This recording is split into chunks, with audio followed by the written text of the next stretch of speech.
बीजेपीच्या उमेदवार सौ शिल्पा खोत ह्या 7 नोव्हेंबर 2025 पर्यंत मराठा होत्या. त्या दिवशी त्या ओबीसी झाल्या. म्हणून मी बोललो खोटं बोलणार नाही, खोटं बोलून कधीच सुरुवात करायची नसते. मी माहिती घेतली माझ्या वकिलांकडून. मी बोललो 7 नोव्हेंबर 2025 आणि नंतर मध्ये सगळे जुने फोटो होते, एक मराठा लाख मराठा, बरोबर. मी पण मराठाच आहे.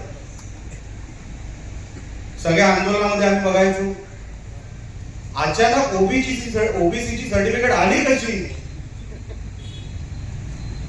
हे मी माहिती काढायला गेलो. त्याच्यावर मी उद्या पत्रकार परिषद घेणार आहे. फक्त तुम्हाला वरवरच सांगतो,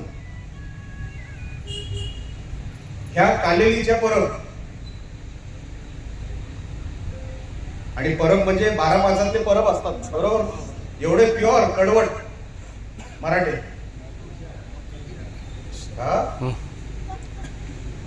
मी माहिती काढली, कालेलीचे परब वरवड्यात कधी गेले? कणकवलीच्या. माझं गाव वरवडे. मग मी सगळे दस्तावेज काढायला सांगितले. माझे वकील गेले.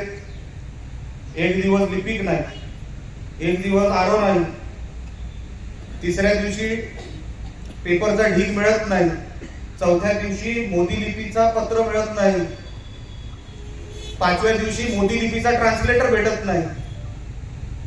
मग शनिवार रविवार लागला.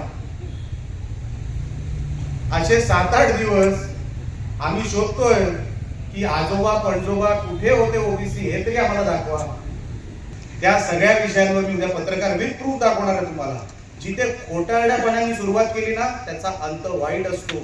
त्याला कधीही सक्सेस मिळत नाही, कधीही यश मिळू शकत नाही, यश मिळणारच नाही. सुरुवातच खोट्याने झालेली आहे.